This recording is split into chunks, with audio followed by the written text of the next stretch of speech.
Hello, witches! Grab your notes because it's Wednesday. It is time for the Witches Movie Coven. Yay! We howl, we bark, we hackle, we do all sorts of things, including watch movies. We are witches, yes, real witches, and we talk about movies and witches in movies. Yes, real movies, not necessarily real witches, but they place them on TV and in film. This week's movie, we are doing Burn, Witch, Burn from, I believe, 1966? Two. 62. 10 minutes ago. 1962. I'm the second one of the family. My name is Patti Negri. I am one of your hosts. You might know me from my regular podcast, The Witching Hour, from Ghost Adventures, from Sam and Coldy, from Elton Castee Overnight, from Bathroom Walls Across America. But let me pass this on to my beautiful co-hosts. One just disappeared into darkness. So let's start out with Richard-Lael. I am Richard-Lael. Richard-Lael is one name, not two. If I were just Richard, I'd be eight. That's right. I am known as the Gentleman Psychic. I'm a psychic and a medium. I used to be a psychic and a small, and Jason will finish the rest of that. Oh, wait, never mind. I already said that. Never mind. I am known as the Gentleman Psychic. Before we go too much further, thank you, everyone, for all of the likes, the comments, the shares. All of those comments help us to continue. So like us, do that. Also, if you want to sleep with me, you can go right over here to this QR code mystery control. You can get into Patty's panties right over here. You can dress like Jason and be a bro witch. You can read Heather's books. You can get quotes like Courtney. You can be scared and alone. All of that right over here. Thank you very much. Thank you very much. And let's moving on to our golden hair lock with the curly locks, Jason Mankey. I am Jason Mankey. I am the author of 10 books for Llewellyn. This is my most well-known book, The Horned God of the Witches. That's about all I have to say tonight. Thank you very much. Now, moments ago, we had our one and only Heather Greene. She went back black and she disappeared. Hopefully she will be back soon. But we have one of our regular and most special and most favorite guest hosts, Scarlett Amaris. Thank you. Hi, I'm Scarlett Amaris. I am a screen and television writer. I've also written a couple of novels and I lecture on mythology. So I am thrilled to be here once again. And you know what? I love this movie, so I can't wait to talk about it. Okay, perfect. And hopefully Heather comes back. It was so weird how she went black and then she was gone. You know what they say? I wasn't going there. Black. We understand what that is. So, all right, let's moving on back to the movie. Now, hopefully you guys all watched it. 1962 movie. She's back. Heather. Okay, let's take it over to Heather. Oh, no. Oh, no. Maybe a witch put a spell on Heather. Heather, can you hear us? Heather, can you hear us? Can you hear me? Yes. Yes. Can you hear me? Hang on one second. Hang on. Heather, can you see us? Can you hear me? Heather, can you hear us? Can you hear me? Are you there, Heather? Heather, come back. How can she be Can you hear me? Yes. Yes.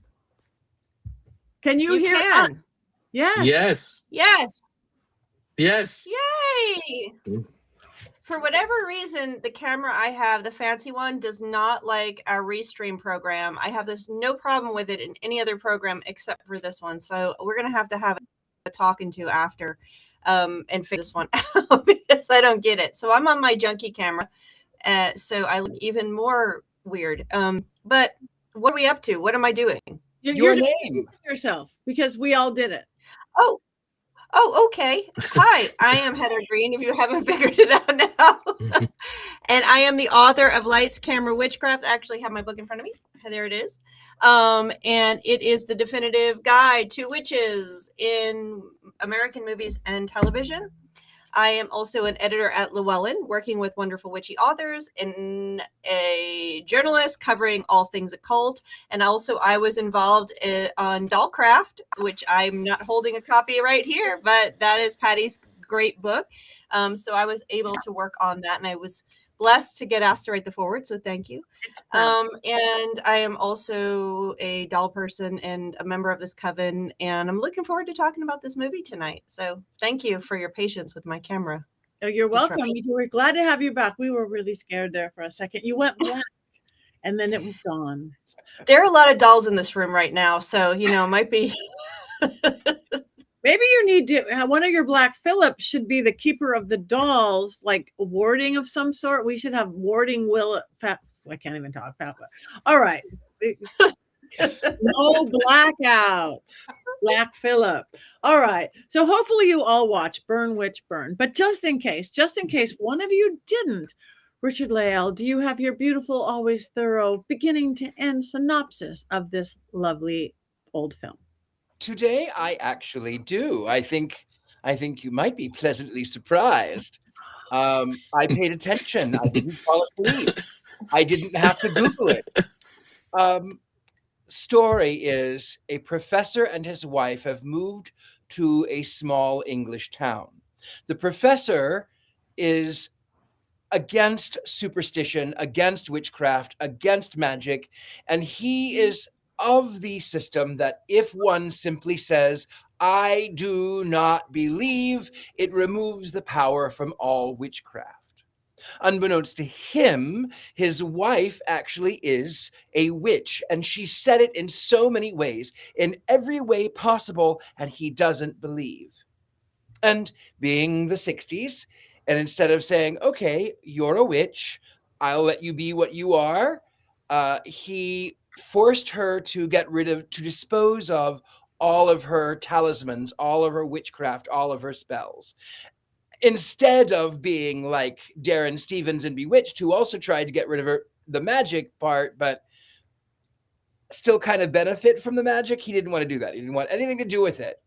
So as he is having her burn all of her talismans and magic supplies, his picture falls into the fire. And she begs him, "Please don't, please don't, please let me get your picture, please don't." Well, as it turns out, there is a series of things that start happening, from the phone line going strange to the lights going out to a thunderous banging on the front door. And she, the wife, has begged him, "Please don't." She goes upstairs because she's an hysterical woman, because it's 1962. So she goes upstairs to bed, and the phone rings, and he gets this mysterious call from a strange woman that he doesn't recognize the voice. And she is declaring her love to him, and he cannot figure out who it is, so he hangs up. Meanwhile, back at the school, we find out that the next day, all of these things start going awry. All of the protections are off. He nearly gets run over by a lorry, as they would say in the UK. He has a pupil whom has threatened him. And then the reason that the pupil has threatened him is because the girl that he had a crush on had said that he was essaying her. And one thing led to the other, and they were all called to the office. And as it turns out, you go through all of this, he ends up by figuring out that there's something strange. He doesn't know what's happening. The wife then decides, I have to take the charge. I have to be the one. I have to sacrifice myself for my husband because I love him. He has so much that he has to offer, and I'm just a woman in 1962 with no power. So she ends up by getting on a bus, and she leaves, and he pursues her, trying to get her attention on the bus, and is nearly flattened by an oncoming lorry. But he turns in time, and his little car goes off off the road, but he is fine. As it turns out, he tries to figure out what he can do with magic, and he's trying to call the wife back, and he has to go to the city of the dead. Meanwhile, the wife has walked into the ocean, into the sea, to be drowned.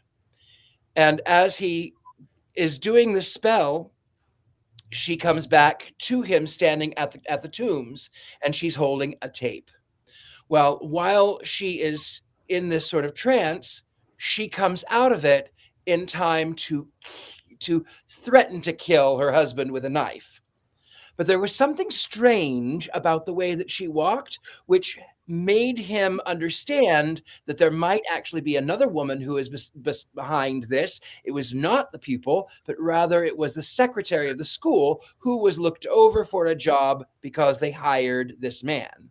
As he goes into the office, she has come up the stairs. He's looking for evidence to tie her to this thing, and she performs some witchcraft. She says, "Oh, you don't really believe in this. You don't believe in this." And she sets the house on fire with the wife inside. And then, as we find out through hypnosis, he believes that the eagle has come to life, and the eagle perched above the statue of the eagle perched above the chapel door. It's come to life, and it has come to attack him. And he's gone into the school and into his classroom, where he is cornered at his chalkboard with the words, "I do not believe," emblazoned in chalk. And in his panic and his fear, he hits that chalkboard and he slides down. And when he stands up, the "not" portion is erased, and the board says, "I do believe." As he finds out the house was being burnt down, the wife escapes. He ends up by getting back to the wife in time. Nobody knows what really happened, except for the police chief say that it was just the electric heater, the gas heater that caught the house on fire. So meanwhile, back at the school, the husband of the secretary has come in, and he goes to close the chapel doors, under which the eagle rests. And the secretary says, no, please don't. No. No matter how many times she protests, the husband says, no, I'll go and close the chapel doors. And in the end, that stone eagle, which had sat upon those walls for who knows how long, had decided in that precise moment to fall upon the secretary and crush her to death, ending in the final words, "Do you believe?" That's it. Dun, dun, dun. Thank you very much. Very thorough, Richard-Lael. You watched it. What a concept. Most of the characters are there and everything. Okay. Just in case there might be a little bit more information to this film, Heather, do you have 5 more things perhaps? Yeah, I've got some things I can talk about. And there's some interesting things about this movie that you may not know. Well, first of all, let me do the basics. Night of the Eagle, as it was called in England, released as Burn, Witch, Burn in the United States. So it had a little more of a salacious horror film feel, which this is a horror movie. It was shot in only 6 weeks, cost about £50,000. You guys can do the math on that, but that was in 1961, 62 when it was filmed. They had a little trouble with it because they had to, the property was owned by Universal, so they kind of put together the whole thing and then eventually got the rights to do it. It's not really, and I'll talk about adaptation in a minute. It's directed by Sidney Hayers, and the script was written by Richard Matheson and Charles Beaumont. Beaumont is a macabre, known for that. Richard Matheson, who apparently is a family friend of our producers, just to let you know, he was known for a lot of this kind of stuff. He did Twilight Zone things, and he did he worked on the script for more recently I Am Legend. So his name is across a lot of things. Go look him up. Look at all the things he's done. So this and one other small thing I want to point out, because I'm not doing cast with this, is I would like to point out, and this is really for Richard-Lael. Now, someone already mentioned Peter Wyngarde being the greatest actor. I saw somebody put that up there. Let's see. Here's the cast right here.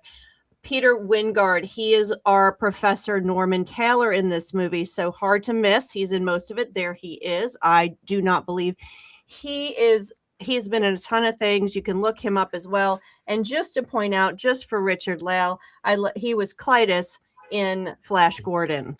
So yes. Yes. So I like to point out. Familiar. Thought he looked familiar. I like to point out how these actors are in films that we've already seen or witchy films. So that is one. So I would just needed to point that small fact out. And you can look him up for all the other things he's known for his greatness. So next I need to move to the origins. The origins of this story are Conjure Wife. And I have the original. This is actually a 53 printing. The original was printed in 43 in a science fiction rag called not Unforgiven. Hold on a second. Where's the name of it? Something. Anyway, it'll come to me in a second. And then it was printed as a book. It was extended. So it was successful enough that it led to several adaptations, and I'll get to that in a second. The book is written by Fritz Leiber. This is his first book. At least the original one. My paperwork today is all out of order. So Fritz Leiber, it is called a classic of modern horror fiction, and it is more salacious than the movie. It is more evocative of witchcraft than the movie. The interesting things are, if you go to read it, you'll find words like Widdershins in it. What? You'll find words like numerology, astrology. You'll also find discussions of black and white magic, Tibetan magic, golden bout. Yes. Are you raising? It's called The Conjure Wife. The Conjure Wife. Yeah. What did I say? Yeah. Conjure Witch. I said Conjure. Did you say Conjure Wife? I thought that you couldn't find it for a while, and then I was No. It was originally released as part of a magazine called Something, and I can't remember the name of what it was released. It was released inside another magazine, and then it was published in a longer format as the actual full book, Conjure Wife. So you can read, if you go through it, it starts right from the beginning, and it talks about, on page 13, he's already talking about, let's see, in the third drawer, he drew blank, but hold on a second. With a soft thud, Totem landed on the table and began to sniff inquisitively at the bottle, springing away as Norman plunged his hand into the drawer. Blah, blah, blah. He talks about all the drawers being filled with bits and pieces marked with people's names. He says vervain and vinma and devil stuff and labels and bits of lodestone. This is all filled throughout this book of evidence of magic that has come from what she's learned from their various trips as him being a professor of anthropology or archaeology or psychology or whatever hell he is. So the Conjure Wife. According to the people, the magazine is called The Unknown. The Unknown. Thank you. This is by Lola's Moon 5585. Thank you. Yes, it is The Unknown. I could not issue of Unknown Worlds. Yes, it is. I couldn't remember the name of it. It was published there first as a shortened version. So Conjure Wife, you can get it. You can still read it. Here's the 1953 printing. Now let's move on to what happens. Let's talk about that very beginning introduction. When you start this movie, it has a voiceover. That is a really interesting, only done for this movie, created for this movie because they wanted to do something really different and be a little bit opening. It is the opening. I'm sorry, my paperwork is all screwed up today. It is done, but it is the it is seriously, I'm being hexed tonight or something, Courtney. So the opening is done. The voiceover is Paul Frees. Paul Frees, if you don't know his voice, is the voiceover of a lot of the Rankin and Bass Christmas specials. He's in there. He's Boris in not Boris and Natasha in Bullwinkle movies or shows. He is the voiceover in many Disney films. He actually did some of the rides, including some of the Pirate of the Caribbean. I believe his face is on a bust in the haunted house with him repeating something. So He did is the narration for that.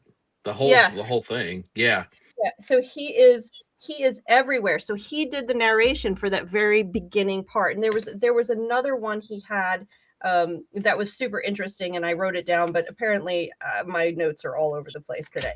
So that is another interesting part of this movie is Paul Frees. Yes. Does he do the narration at the Salem Witch Museum when you go there? Because there were a lot of Disney people who did that. And when I heard his voice at the start of the movie, I'm sorry to interrupt you, Heather. I swear that he is the one who does like that witch trial narration at that museum. You can look because he has such a long list of stuff that he's done that it may be the fact. So the one that I wrote down also is he was in The Last Unicorn, so he did voices for characters. A lot of the animation we know. It's a recognizable voice for MGM, for Lance, for Rankin and Bass, for everybody. So that was pretty cool. This was done for this film. It's not part of the book. So that's number 3. So now let's go to the other films. So get your pen out, write these down, go watch them because it's interesting to compare. That's what I base my entire film education and study about is comparing films across time and across platforms and adaptations. So when this book came out, it was 1943. The very first but some of you guys have your pens. The very first adaptation of this and why Universal owned it was a 1944 film called Weird Woman. I've seen this film. It is different than this movie. It was filmed in an American coded system, censored, as well as 1940s. Very different time than 1962 England.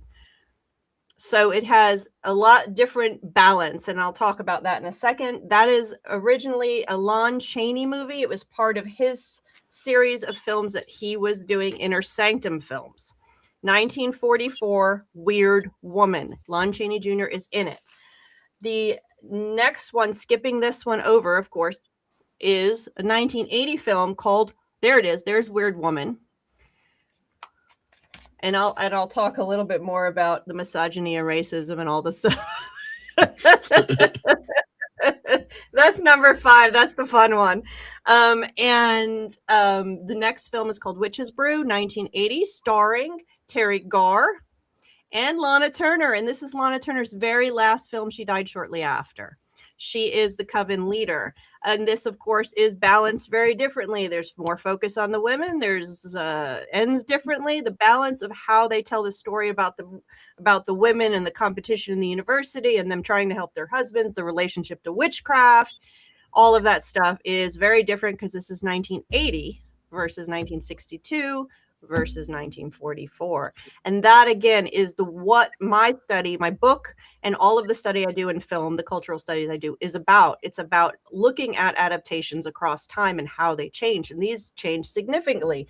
We saw in this film a lot of misogyny, but it was 1962. So you had a lot of pushback from the women practicing witchcraft. You have way more misogyny in 1944, and in 1944 the relationship to witchcraft is very different. And he says at the very end of the film, and I talk about this in the book, chapter 5, if anybody has it, you can read all about it. He actually asked her at the end of the film, and I gotta find the quote, "Paula, will you try and believe?" Rather than the end of this film where we see, do you believe? And you do believe, and he does believe because witchcraft is real. At the end of the 1944 film, witchcraft is not real. It's all superstition. Paula, will you try to believe that? Paula is the main female character. Yes, Norman. And that's the end of the story. So it ends without witchcraft. It ends with it being just a woman's insane fantasy. 1980 ends differently. That's Terry Garr. We have the misogyny, but yes, this is after the women's second movement. So there it is, Witches Brew. So in we see this though, the story, a thread throughout this is this conflict between a male world of regulating science, disbelief, and a female world where there's belief and insanity and magic and passion. So it's this kind of weird dichotomy, and it again, it occurs in all the films, but the balance of how it deals with that is very different. And my favorite quote here is to demonstrate this is he says, the husband says to her, what's her name? The main character, if we were to investigate all the strange rituals performed by women based on intuition, half the female population would be in an asylum. That is that's something that says it all, right? You must have been very bored. And I love that he says that, because that's one of the threads of witchcraft films one of the threads is bored women turn to witchcraft. And we've seen that with other movies that we've talked about. There are a lot of bored women. They need to turn to witchcraft. We've seen this thread. This is the premise of my entire book, man. This is how witchcraft is an allegory for women's power and our relationship to gender roles. And this is shown in this film across the time. So I urge you, watch them. The racism, you have to take a shower after you see them, because at least 1944 bases everything on them going to the South Seas. And she is raised by a pagan religion, and she learns all this and brings it to the United States and invades the United States with this pagan religion. Of course, they use the word voodoo all over the place. It is horrifying. There's racism, there's misogyny. It's in this book. It's in the book. It's in the 1980. There you go. I have a whole section of my book. Heather, Am I fading? You're fading in and out. Your mouth is not matching your words really good, but we'll get it back. We will get it back. Thank you. That was beautiful. I learned a lot right there, right now, that I did not know. Thank you. Thank you. All right. Who wants to start? Jason?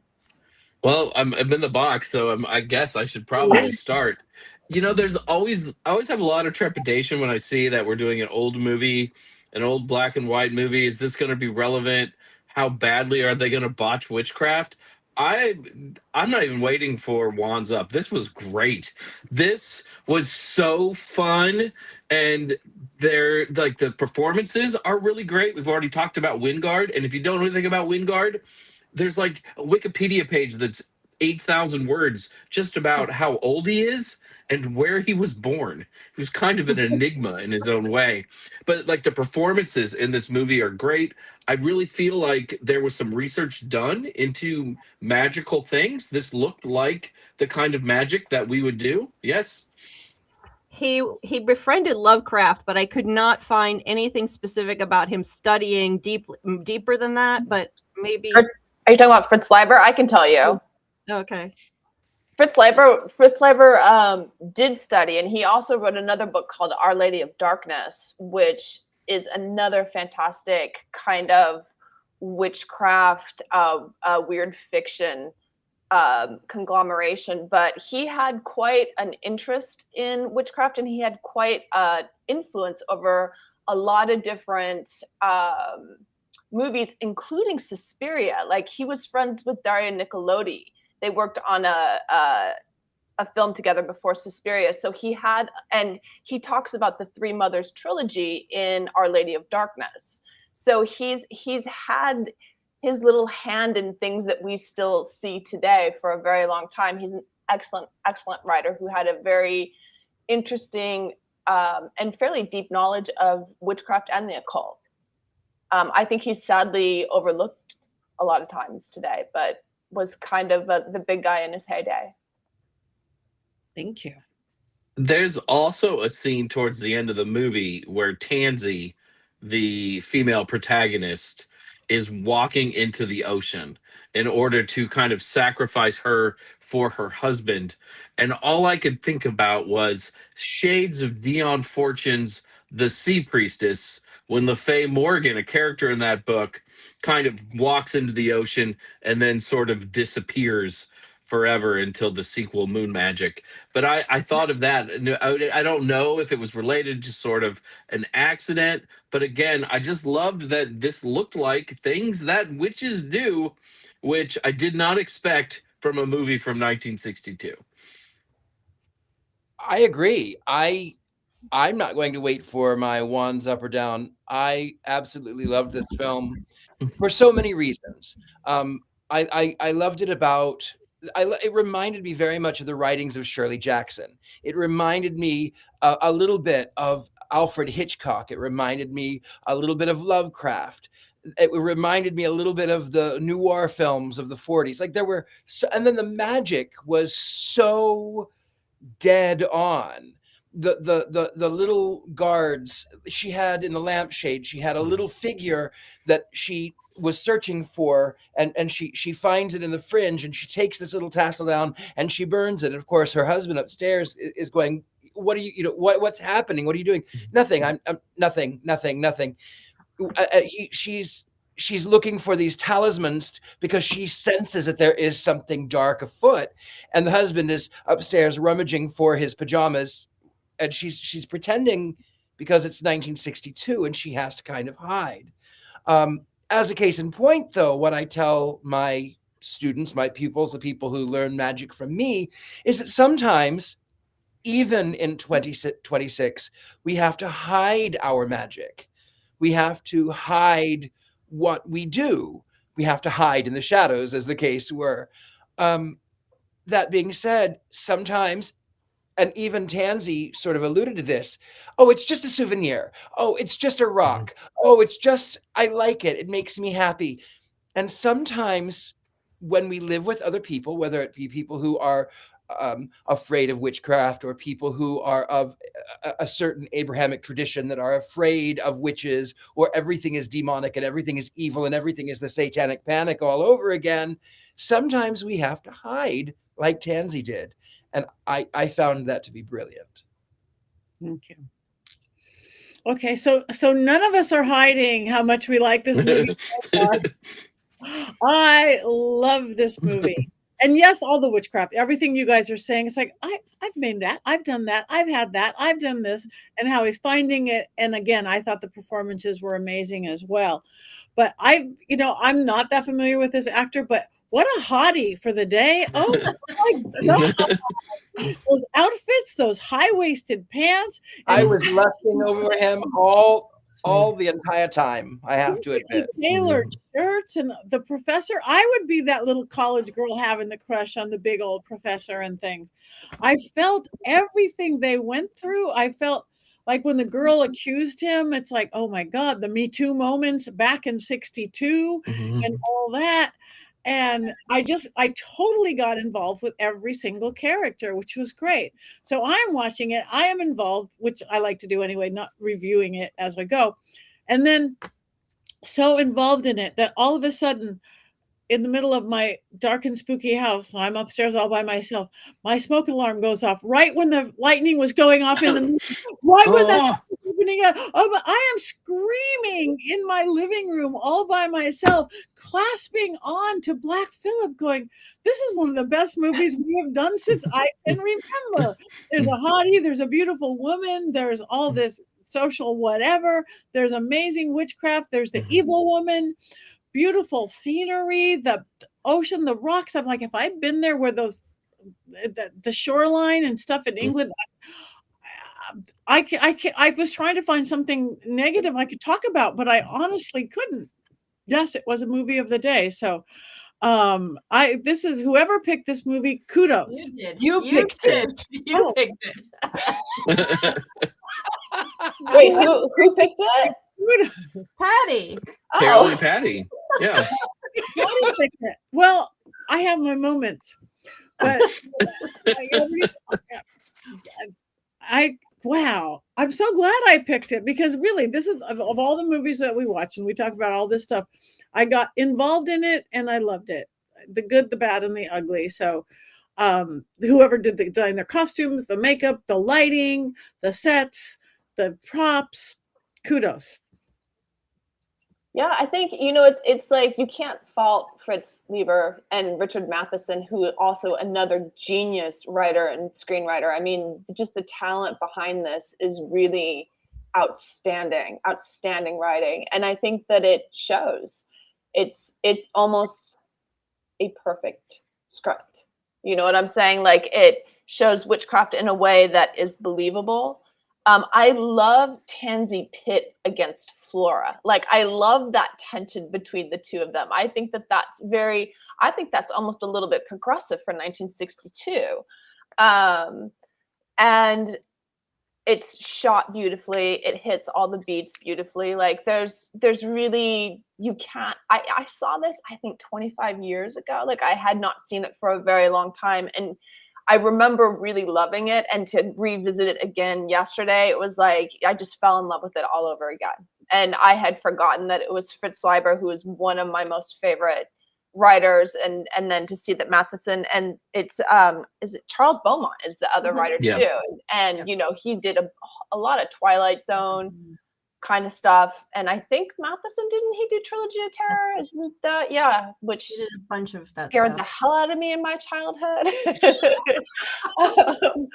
But you know, like, this is horror royalty that comes together in this film and in the writing of this. So like, you really, I mean, I guess it could have gone wrong, but it most definitely does not go wrong. This is just, it's absolutely perfection.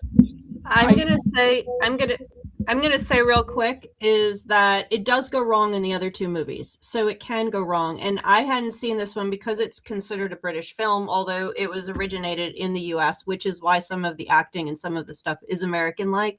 But so it's mentioned in my book, but I didn't see it for that. So I saw the other two first. And I'm glad I saw this one now, because this one will leave a good taste. The other two do not feel like this whatsoever. You're not getting the magic the way you're getting.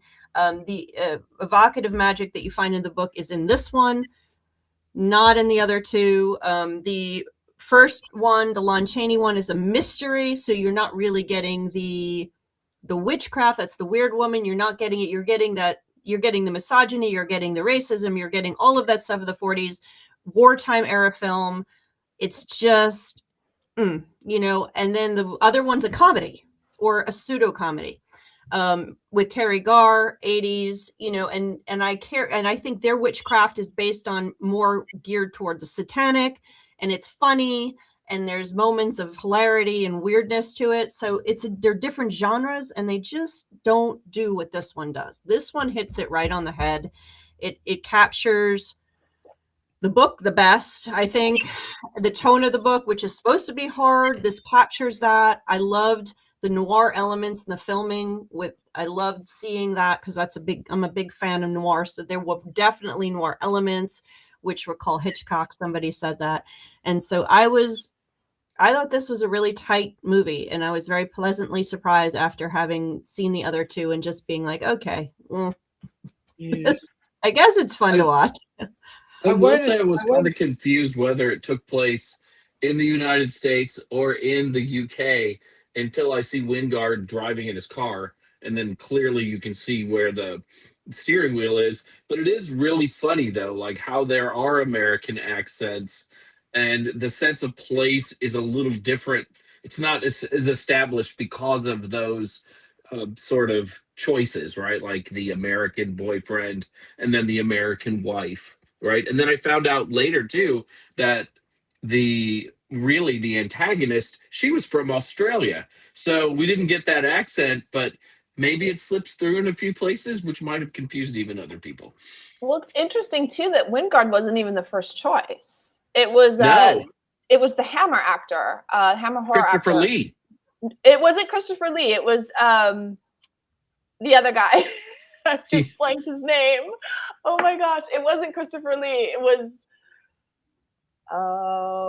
it'll come to me. Peter Cushing. Peter Cushing. It was supposed to be Peter Cushing, and there was a scheduling conflict. But I cannot imagine this without Wyngarde. I absolutely, I cannot.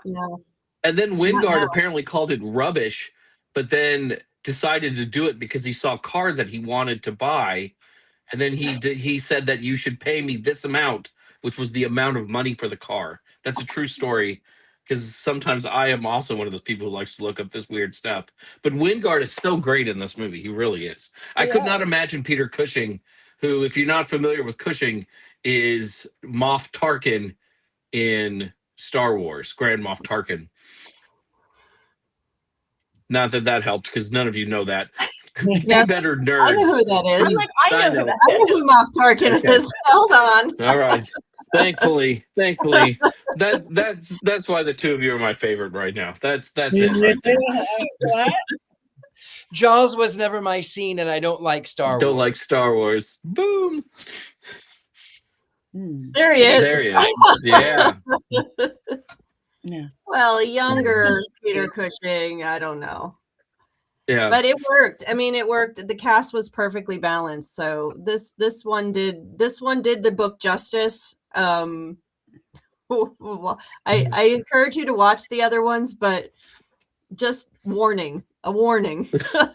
They're not this movie at all. Now a warning. Yeah, well, yeah, you wrote them down. Yes. Our producer left us a note that says, "Can we break down more of the magic in this movie?"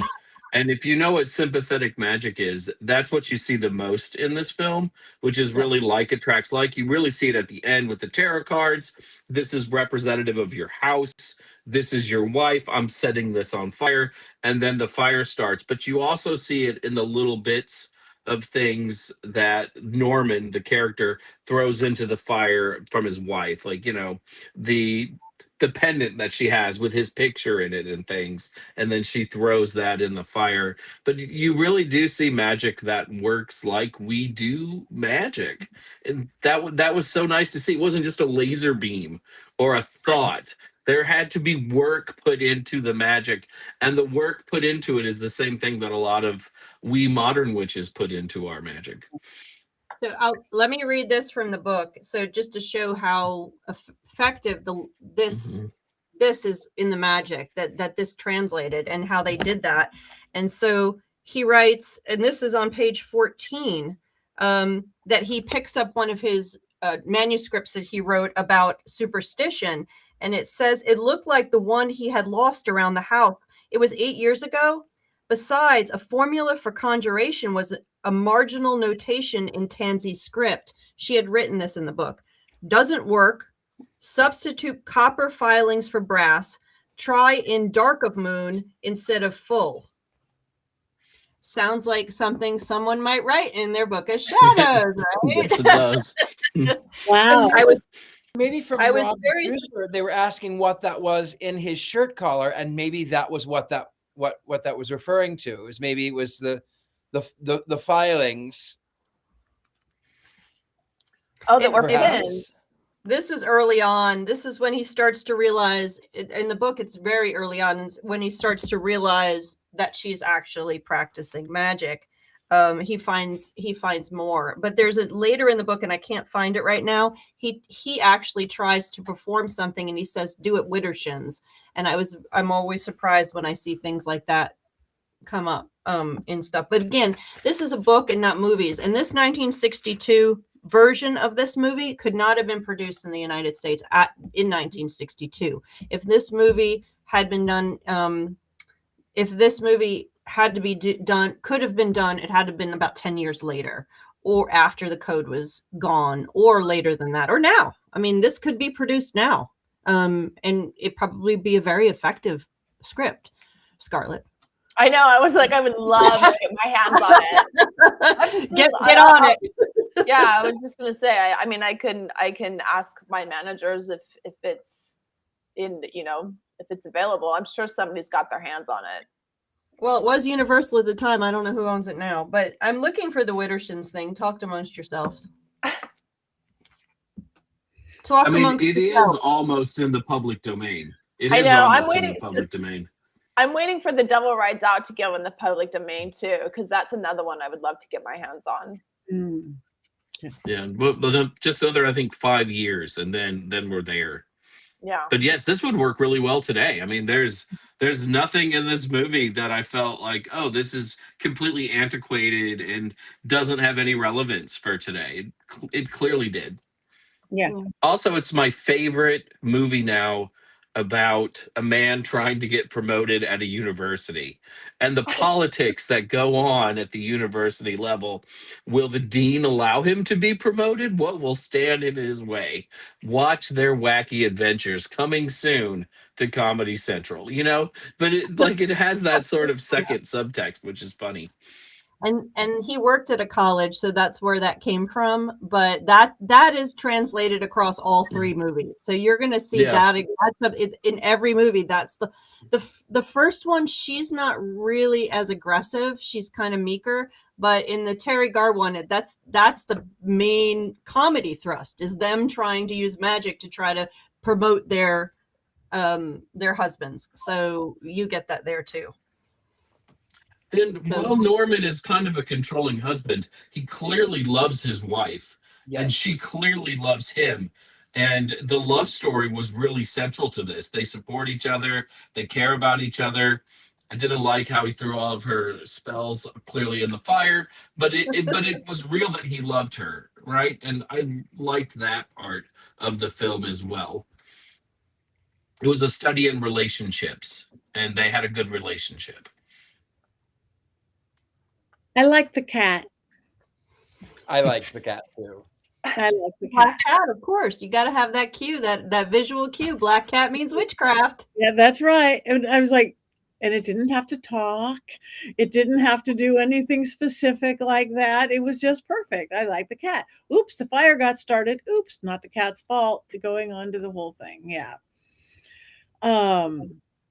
Are we seeing anything in the chat room? Seeing Bottle of Grave. Yeah, I like that they use graveyard dirt. I'm kind of a graveyard dirt person, so that was pretty awesome to me.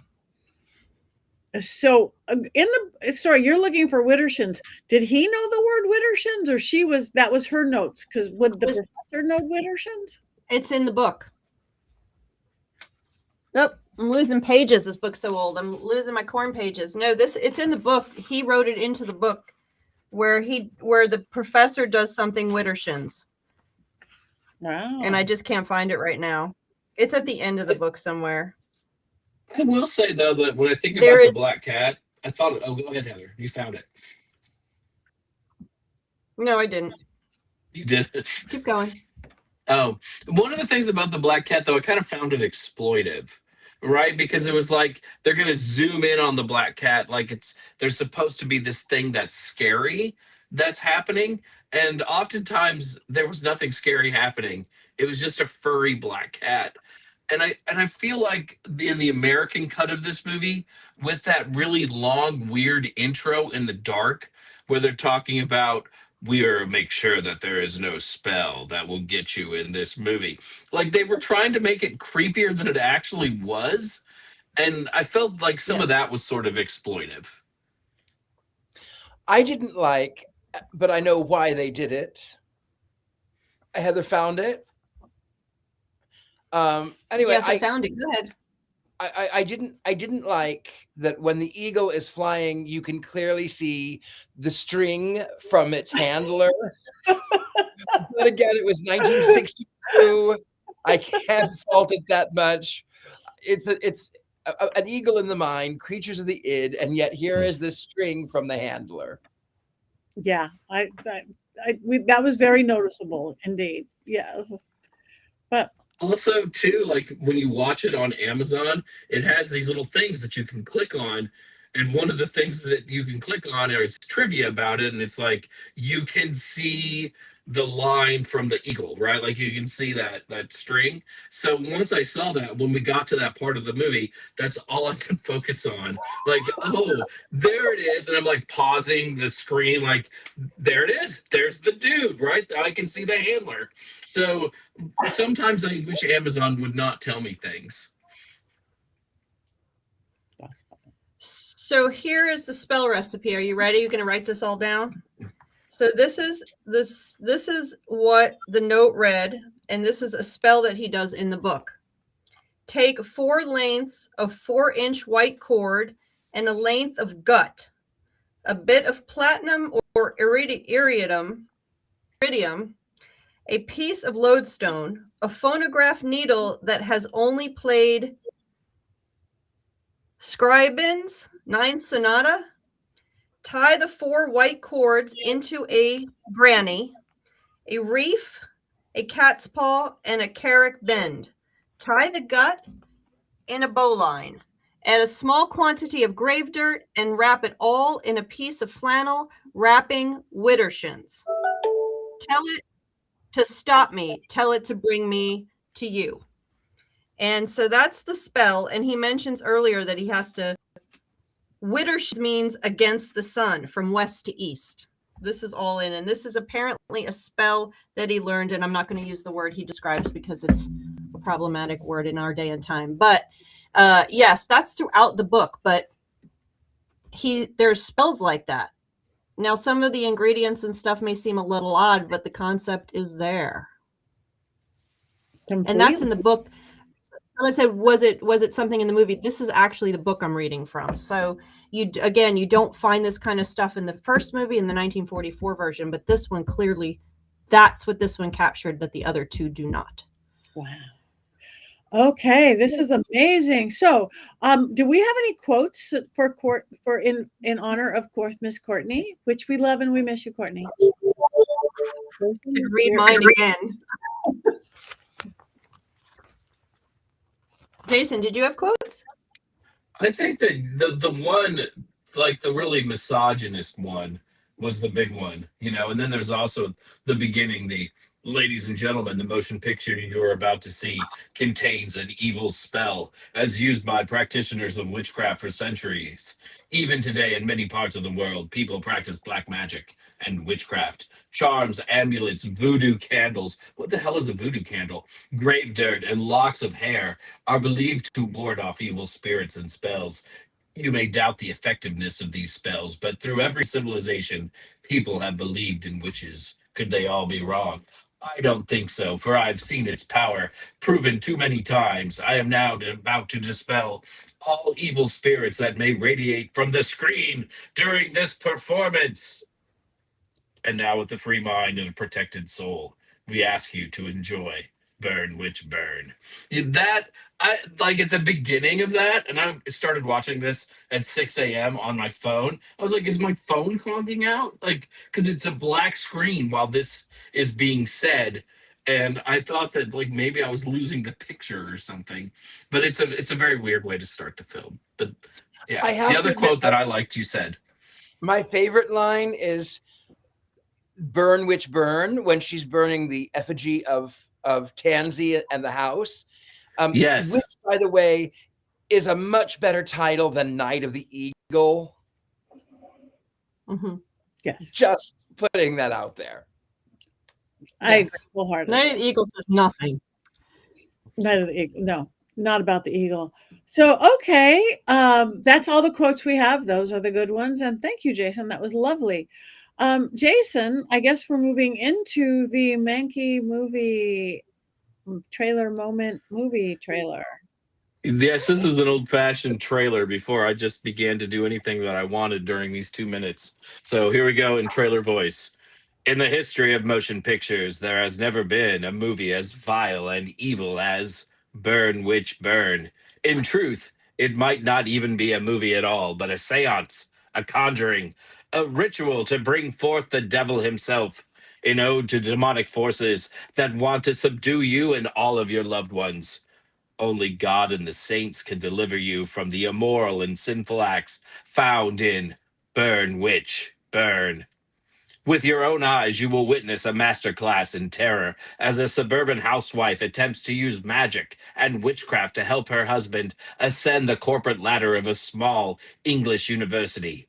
Shield your eyes from wickedness that is a bridge game by that university's faculty.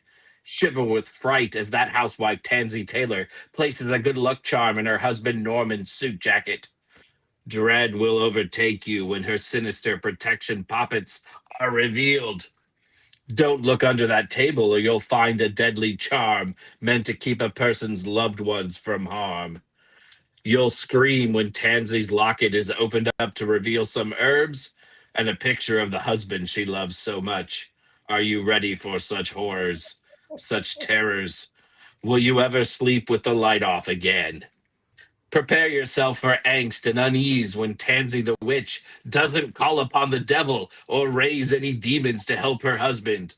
Fear will overtake you when Tansy boards a public bus full of people so that she might obviously hide out in the seaside cottage she shares with her husband. The hairs on the back of your neck will stand up when Tansy chooses to diabolically offer herself to dark forces by taking a midnight swim so that her husband may live. Recoil in shock from the sinners. What backstabbing may come from such selfish ends? And if one uses magic, what price might they pay? When you wish for a death, does death come instead for you? Perhaps the greatest danger of all are stone eagles not properly secured to the buildings they stand watch over. Disclaimer, no witches were actually burned in the making of this film. Didn't the Eagles sing Witchy Woman? I think the Eagles did sing Witchy Woman. They did, think yes. so. They were inspired by this film when they saw it in a hotel room in London with the Are you original being title. serious right now? No, I'm not. I think he just made that up. All right. Now we vote. We want to know all of you in the chat room. Wands up, wands down. This might be kind of obvious on our little film here. No, I'm just kidding. Now, up, up, up, up, up, up, up. We can't sing that song. Okay. Look at, we are wiggly up. We have full up. Okay, you guys in the chat room. Silly mortals, peep. We've got wands up. Everything's scared and alone. Wow, this I can't. Can anybody remember the last time we had a unanimous within the coven themselves? We've had a few, but I don't remember any of them. There's a Your couple.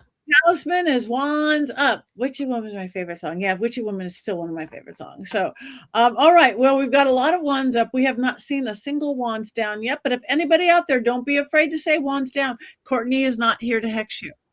And there was no Salem incorrectness in this film. So Courtney would have been wands up. Wands I do have a Courtney moment though. Like okay. when Tansy walks to the beach, don't you just hear Courtney in the back of your mind going, "Don't be Witch of the Sea, don't be Witch of the Sea," or whatever that movie she hates so much is, right? The witch of the sea, which came from the sea. Yeah, The Witch of the the Sea. witch came from the sea. Yeah, don't be the witch that came from the sea. Wouldn't she be saying, "Watch out for the ghost shark"? Ouija shark. That's another movie. Ouija shark. Ouija shark. That was it. Ouija shark. Ugh. That's a different movie. Okay, well, this has been unanimous across the board, even from our beautiful chat room. Thank you, guys. What are we watching next week? Oh, it's Academy Award week, Oscar film. So what should be people to be watching or talking about? What do we tell our peeps? Look for the movies, find the lists, and find the ones we've reviewed here, like Sinners or Weapons or K-pop Demon Hunters and a number of other witchy films that we've watched. Watch those, rewatch them, re-enjoy them, and we're going to talk about them all next week and then see who wins. Yes, our own Oscar party. You guys, thank you for coming in. Does anybody have anything coming up that they want to talk about? Paganicon. They got it, God. Well, who's going to talk about it? No. Go ahead, Patty. You talk about it. We're going to Paganicon. Yay, my first time. Thank you. I had an in with Heather and Jason. Anybody want to go to Minnesota? Right? That's where it is. Minneapolis, Minnesota. It's a whole weekend. I'm only going to be there the first half of it. But we're going to be doing all sorts of magical things about dolls and witches and movies, and we'll figure out on the plane out there. But Paganicon.com, correct? And you can come join. At least meet 3 of us. Who knows? Maybe some more people will come out. It'll be great. We'll have our books there. 3. I'm also doing the last half of the weekend. If anybody wants to go go to Talk to Ghosts with me in Boyd, Minnesota. I'm doing that. So lots of good things. Anybody else have anything coming up that we could watch or go to or hang out with? No. Beganicon is next. Yeah, we're just excited to be with you, Patti. I know. Heather and I are thrilled. I can't stand it. I got my tickets today. This is so good. Again, thank you everybody in the chat room. You guys are great. We love your coming here, supporting us. Tell your friends, like us, follow us on social media, on YouTube. It means the world to us. Do go to Mystery Control and get some. Well, you actually can't get power panties right now, but I like that Richard-Lael, because thanks to our current administration, we can't get power panties, but you can get spellcaster shirts. You can get Mystery Control, all sorts of things. My phone keeps talking to me to tell me we're done. No. But that's it. Anybody got anything to say? We want to thank Scarlett for coming in. Always your wisdom, your knowledge, your everything. Thank you, guys. Have a beautiful week. We have one more thing to do. It is 7 o'clock. Let's do it like a real witch, an English witch, whatever witch. 1, 2, 3. Yay!